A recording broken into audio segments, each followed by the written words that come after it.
저는 우리 기독교의 역사를 보면은 기독교 역사가 왜 이 개신교, 우리 예수님을 그리스도로 믿는 교회가 이같이 급성장하게 됐을까? 그 중에 하나가 바로 교회는 초대교회는 열린 교회였습니다. 이것이 아주 중요한 하나의 교회에 나갈 방향이었어요. 아시다시피 로마 시대만 하더라도 완전히 계급 사회죠. 그리고 자유인과 노예, 귀족과 그렇지 않은 관계, 모든 이같이 계급 사회였는데, 교회는 우리가 알다시피 이 교회는 문을 열어서 모든 종족으로 하여금 다 그리스도 안에서 한 형제 자매가 되게 했습니다. 그것이 교회의 특징입니다. 예를 들자면은 여러분들 그 당시에 2000년 전 당시에 제일 큰 도시가 로마였고, 두 번째로 큰 도시가 알렉산드리아였고, 세 번째로 큰 도시가 에베소였고, 네 번째로 큰 도시가 수리아 안디옥이 네 번째로 큰 도시였어요. 그러니까 대도시였으니까 역시 거기에는 여러 종족들이 모여 살았습니다. 근데 여러 종족들이 모여 살다 보면은 종족끼리의 싸움이 치열하게 일어나요. 종족끼리의 싸움이. 여러분들, 우리가 아프리카에서 왜 다 똑같은 사람 같은데 왜 저들끼리 서로 찌르고 죽일까? 종족이 달라서 그래요. 근데 그러한 싸움을 일으킨 원인 중에 하나가 유럽입니다. 유럽이 아프리카를 지배하고 나서 아프리카를 떠날 때 다 자기 종족들이 사는 그 바운더리가 있단 말이죠.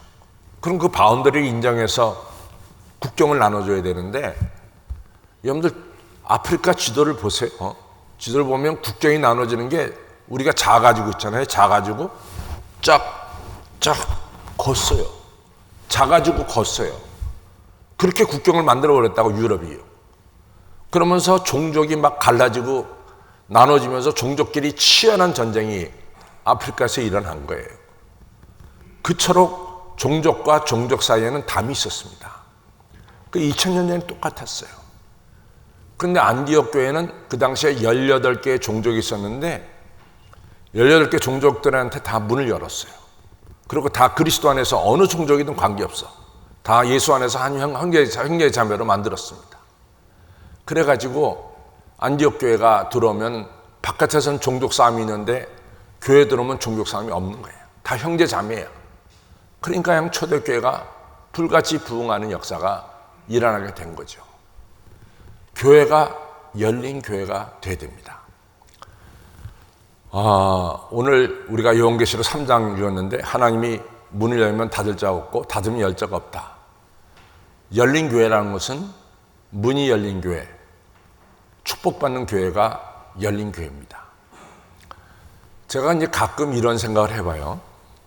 여러분들 이제 기회가 되면은 이라크에 갈 기회가 있을 겁니다. 그럼 이라크의 메소포타미 지역, 소위 말해서 갈대아 우르 지역을 가게 되면은 가이드가 그 어떤 마을을 보여주면서 어마어마하게 큰 집이 나타나는데, 그 집을 가리켜서 가이드가 뭐라고 말하냐면 저건 아브라함의 조상의 집이다, 이런 얘기를 해요. 그러니까 아브라함이 갈대아 우르에서 그만큼 잘 살았다는 얘기죠. 근데 저는 믿지 않아요. 4000년 전의 집이 뭐 남아있겠어. 그건 정말 지어낸 얘기지. 그러나 그런 걸 떠나서 중요한 것은 아브라함이 가문이 메소포타미아 지역에서 잘 살았다는 거예요. 그런데 이제 하나님께서 아브라함에게 너는 내 본토 친척 아비 집을 떠나 내가 내게 지시할 새로운 땅으로 가라 그랬잖아요. 그때 아브라함에게서 새로운 땅은 열린 기회입니다. 만약에 백이 하나 아브라함이 그곳에 가지 않았다면 오늘날 아브라함이 우리의 믿음의 조상이 됐을까요? 절대로 아닙니다. 믿음의 조상이 안 됐습니다. 아브라함이 갈대아 우르 거길 떠나서 하나님 지시하는 새로운 땅으로 나갔을 때 아브라함은 믿음의 조상이 되고 만민에게 복을 나눠주는 복의 통로가 된 거예요. 또 사도 바울도 마찬가지입니다. 사도 바울이 유대교주의라는 데 꽉 잡혀 있었어요. 그래서 우리가 빌립보서 3장 4절에 보면 나는 누구냐? 나는 이스라엘 사람이고 난지 8일 만에 할례를 받았고 나는 히브리인 중에 히브리인이고 나는 바리새파 사람이고 그리고 나는 베냐민 지파고 그 다음에 내가 율법으로 따져보면 흠이 없는 자로다. 자기가 가지고 있는 유대교 안에 있는 자기의 위치를 확실하게 가지고 있었던 사람이 사울이란 청년이었어요. 여기에서 어긋나는 자들은 사울 생각에는 율법을 파괴하는 자로 여겼어요. 그래서 예수님께서 안식일날 율법을 안 지켰기 때문에 예수님을 율법 파괴자로 여긴 거예요. 그래서 예수님을 따르는 자들을 율법 파괴자, 하나님의 영광을 가리는 자 이렇게 낙인을 찍어가지고 예수 믿는 자들 갖다가 이같이 잡아서 감옥 속에 집어넣고 또 스데반 같은 집사는 죽는데 이 사울이 동조를 한 거죠. 굉장히 유대교라고 하는데 갇혀 지냈던 사람이 사울, 사도 바울이었습니다. 그런데 알다시피 사도행전 9장에서 이 사울이 살아계신 부활하신 예수님을 만나잖아요. 그때 바울은 그때 열려집니다. 그때 확 열려집니다. 그래서 바울이 그 다음부터는 이방을 향해서 복음을 전하게 되죠. 그래서 사도 바울이 가는 곳에 에베소의 교회가 세워지고 또 유럽으로 건너가서 빌립보, 데살로니가, 베레아, 고린도 교회가 세워지기 시작하죠. 만약에 사도 바울이 지금까지 이같이 유대교주의에 갇혀 있었다면 오늘 여러분과 저는 사도 바울을 몰라요. 근데 사도 바울이 예수님 만나고 나서 열린 사람이 되었기 때문에 오늘날 여러분과 저는 사도 바울을 알게 되는 거죠. 교회가 열린 교회가 된다는 것은 너무 중요해요. 또 여러분과 저가 열린 성도가 된다는 것은 너무 중요합니다. 정말로 중요합니다. 사도 바울이 과거에는 사람을 대할 때 저 사람은 바리새파야 무슨 파야 자기 기준에서 삶을 다 정리를 했습니다. 저 사람은 괜찮은 사람이고 저 사람은 괜찮지 않은 사람이고 다 자기 기준으로 사람을 정했어요. 그런데 사울이 예수님 만나고 그러한 자기의 모든 기준을 오물처럼 버리고 나서 오직 예수님만을 믿는 사람은 다 하나님의 거룩한 자녀를 여기고 나서부터 수많은 사람들을 주님께로 인도할 수 있는 이러한 사람이 됐습니다. 여러분과 저는 좁은 사람이 될 때는 절대로 많은 사람들을 인도할 수가 없어요. 중요한 것은 여러분과 저가 열린 마음, 열린 사람이 될 때 우리는 다른 사람들을 주님께로 인도할 수 있다는 것을 꼭 기억하시기를 바랍니다. 초대교회가 부흥할 수 있었던 것 중에 하나가 뭐였냐면요. 249년서부터 251년에 데키우스라고 하는 로마 황제가 황제를 했어요. 근데 이 사람이 지독하게 기독교인을 박해했어요. 그래서 군인들을 앞에다 세워놓고 교인들을 불러다 놓고 황제는 누구냐? 나의 주님입니다. 마이 로드입니다. 이렇게 고백하게 만들었다고요. 고백 안 하면 그 적시에서 죽였어요. 그러니까 내가 이 황제가 나의 주님이라고 고백 안 하면은 그 즉시에 죽으니까 그 당시에 많은 크리스찬들이 이 살기 위해서 황제는 나의 주님, 마이 로드입니다. 이렇게 고백을 했단 말이죠. 그렇죠. 근데 여러분들 일본 때도 그랬잖아요. 막부 시대 때 이 막부들이 크리스찬들을 죽이려고 어떻게 했습니까? 예수님 상을 갖다가 바닥에다 깔아놓고 거기 밟고 지나가는 자는 크리스찬들에 살려주고 만약에 밟고 지나가지 않으면 그 막부 시대 사람들이 그 칼로 다 크리스찬들 죽였잖아요. 그때 많은 사람들이 살기 위해서 예수님의 얼굴 있는 초상화를 밟고 지나간 크리스찬들이 많았습니다. 근데 역사는 이제 바뀌게 되잖아요. 그렇게 기독교를 박해하던 시대가 있는가 하면 그것이 249년, 251년 요 사이였는데 313년에 콘스탄티누스 대제가 기독교를 공인하잖아요. 그러면서 325년에는 기독교가 로마에, 또 379년에는 기독교가 로마의 국교가 되는 거죠. 그때 과거에 예수님을 부인했던 사람들은 어떻게 할 거냐, 이런 문제가 대두됐어요. 그때 데키우스 황제 때 예수님을 부인했던 사람들은 어떻게 하느냐, 이런 문제가 대두됐죠. 그때 초대교회가 문을 열었습니다. 그 사람들도 지금 예수님을 구주라고 고백하면 다 우리 믿음의 형제 자매다. 그것이 초대교회가 부흥하는 중요한 역사가 됐단 말이죠. 여러분, 우리 열린 마음이 되어야 됩니다. 열린 신앙이 되어야 됩니다. 여러분들의 신앙 기준으로 남을 판단하지 마시고 예수님같이 열린 마음으로 많은 성도들을 받아들이는 열린 성도, 열린 교회가 되기를 주님의 이름으로 축원합니다. 우리가 중요한 것은 우리 교회가 열린 교회가 되면서 많은 사람들을 주님께로 인도할 때 중요한 것은 뭐냐? 우리가 선한 영향력을 우리 주변에 끼쳐야 되는 거예요. 선한 영향력을. 그러면 여러분과 제가 어떻게 선한 영향력을 끼치게 되느냐? 아시다시피 베드로전서 2장에서 예수님이 산돌, 리빙스톤이고 예수님을 믿는 여러분과 저도 예수님과 연결된 리빙스톤, 산돌이다 그랬어요. 그래서 예수님과 연결돼서 교회가 세워진다, 이렇게 말씀하고 있죠. 그래서 예수님도 교회고 예수님과 연결된 여러분과 저도 교회라는 거예요.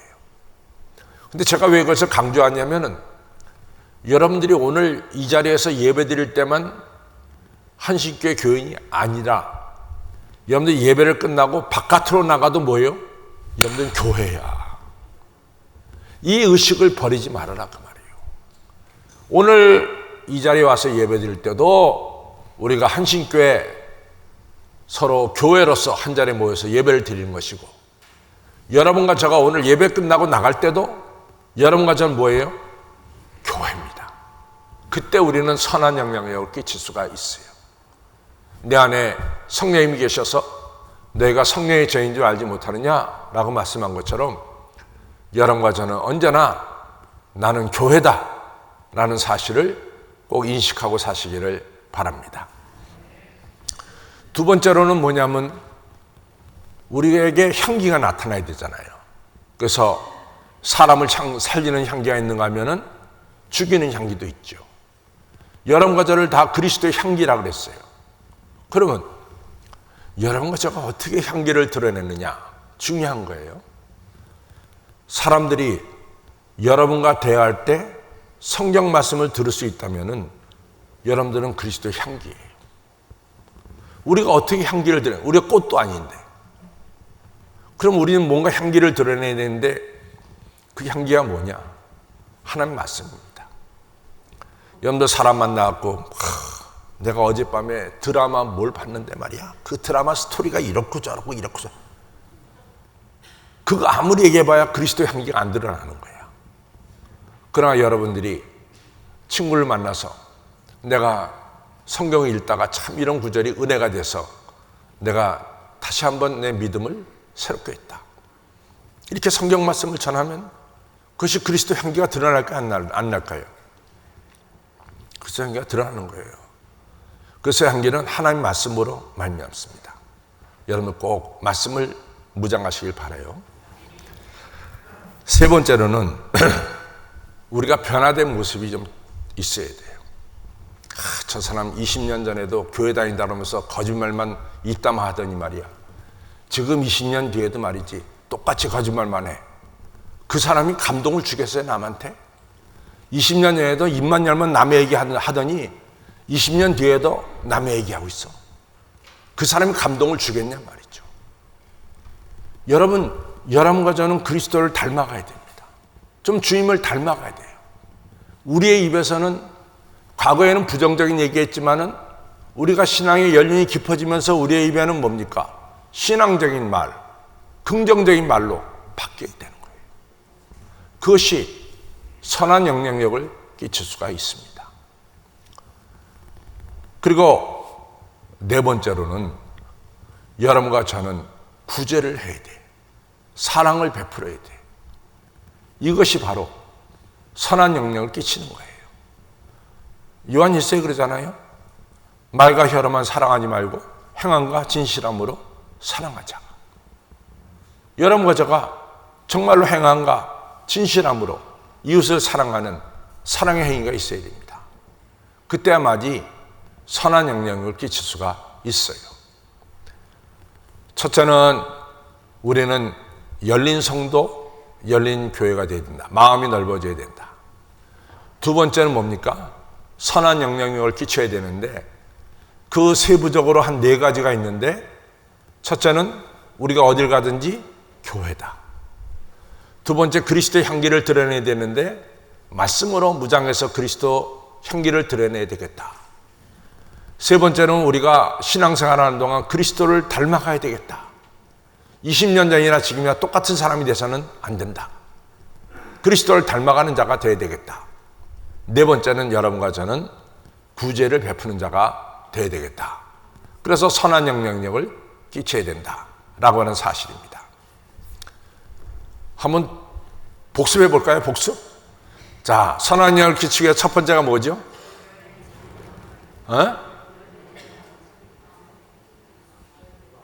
내가 교회단 말이야. 한신교회다. 지금 말씀하신 내가 한신교회다. 두 번째 뭐예요?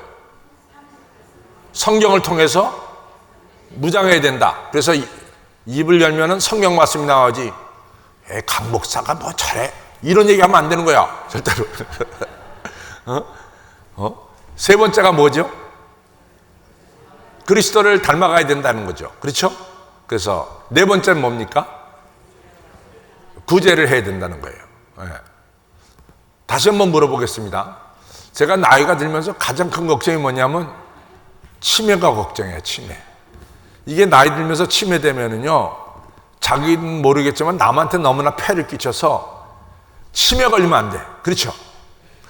근데 치매를 이기는 방법이 뭐냐? 하나님 말씀으로 무장하는 거예요. 자, 지금 다시 물어봅니다. 선한 영향을 끼치기 위해 첫 번째가 뭐죠? 내가 한신교회다. 두 번째 뭐죠?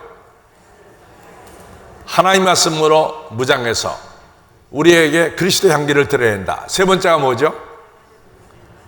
그리스도를 닮아간다. 네 번째가 뭐죠? 구제와 자비를 베푼다. 꼭 그러시기를 주님의 이름으로 축원합니다. 그래서 제가 사실은 오늘 교회 들어오기 전에, 여기 3부 예배 들어오기 전에 조금 감동을 받았어요. 뭐냐면은 제가 지난주에 한 줌의 죄도 남길 수 없다는 김은 씨의 이 얘기를 했죠. 안 했나 제가? 하긴 한 것 같아 내가 분명히. 근데 제가 그 책을 예전에 사뒀는데 내가 못 구했다 그랬어요. 근데 우리 교인 중에 한 분이 그 설교에 자기는 감동을 받았대요. 그래가지고 이분이 수소문에서 그 제목이 죄를 남길 수가 없습니다가 제목이더구만. 나는 한 줌의 죄도 남길 수 없다. 나는 이거 이렇게 이해하고 있었는데 그 책을 이 양반이 구했어요. 구해가지고 자기는 다 읽었대. 그동안에 목사님 그날 설교에 너무 감동을 받아가지고 자기는 그 책을 다 읽었다는 거야. 그리고 자기 부인도 반쯤 읽었다고 그러면서 목사님 이 책 내가 구해서 다 읽어서 목사님 갖다 드립니다 하면서 가져왔어. 제가 가슴이 뭉클했습니다. 그래도 제가 설교할 때 한쪽 귀로 듣고 흘려버리는 사람도 좀 있겠지만은, 그러나 한쪽 귀로 듣고 흘려버리지 않고 마음에 간직했다가 그 책 정말 자기 한 권 있는 거 찾았대. 한 권 있는 거. 그래갖고 중고책이죠, 중고. 남이 읽은 책을 갖다가 구입해가지고 그 책 감동받았습니다. 여러분들도 그런 분들이 되시기를 주님의 이름으로 축원합니다. 제가 4가지 선한 영향을 끼치는 걸 얘기했는데 그냥 한쪽 귀로 듣고 흘려버리지 마시고 뭐요? 꼭 기억하시고 나는 한신교회다. 내가 성령 말씀으로 무장해서 그리스도의 향기를 드러낸다. 내가 그리스도를 바라봄으로 그리스도를 닮아간다. 그리고 나는 구제와 자비를 베푼다. 이런 것을 꼭 기억하시기를 바랍니다. 마지막으로 저는 사실은 마하트마 간디가 한 얘기를 제가 한번 여러분들에게 한 적이 있어요. 전 그 얘기가 굉장히 중요해요. 첫째는 원칙 없는 정치는 안 된다. Politics without principle, 이건 안 된다. 그렇죠? 그 다음에 우리가 이 부를 쌓아야 되는 거 다 여러분들 이 부자가 되기 원하잖아. 근데 노력 없는 부자? 그건 아니라는 거지. Wealth without work, 일 없이 부자가 되는 건 그건 아니다. 그렇죠? 과학이 얼마나 중요해. 과학, 사이언스. 근데 과학에는 뭐가 꼭 필요하냐면 인간을 생각하는 그것이 필요하죠. 그래서 사이언스 without humanity, 이게 인간 그게 없으면 그 과학도 엉터리다. 여러분과 제가 지식을 쌓는 거, knowledge, 거기에 분명한 인격이 없으면 인격 없는 자가 지식을 가지면 폭군이 되는 거죠. knowledge without character 말하는 거죠. 그 다음에 또 우리가 상업, 비즈니스가 얼마나 중요해요. 다 기업을 하잖아요. 거기 도덕이 있어야 되잖아. commerce without morality, 그건 아니다 이거죠. 그거 아닙니다. 제가 꼭 기억하고 싶은 건 뭐냐, 여러분과 제가 예배드리는 이 예배는 헌신이 있어야 돼요. 그래서 worship without sacrifice, 그건 가짜야. 우리가 worship할 때 with sacrifice, 헌신으로 예배드리는 것, 그것이 산제사입니다. 항상 예배드릴 때마다 나 자신을 산제물로 바쳐서 예배드릴 때 우리는 하나님께 영광 돌리고 하나님의 역사가 우리 한신교회당에서 일어날 줄로 믿습니다. 열린 성도가 되시고 선한 영향을 끼치는 성도가 되시고 나아가서 나를 제물로 바치는 산제사를 드리는 여러분과 저가 되기를 주님의 이름으로 축원합니다.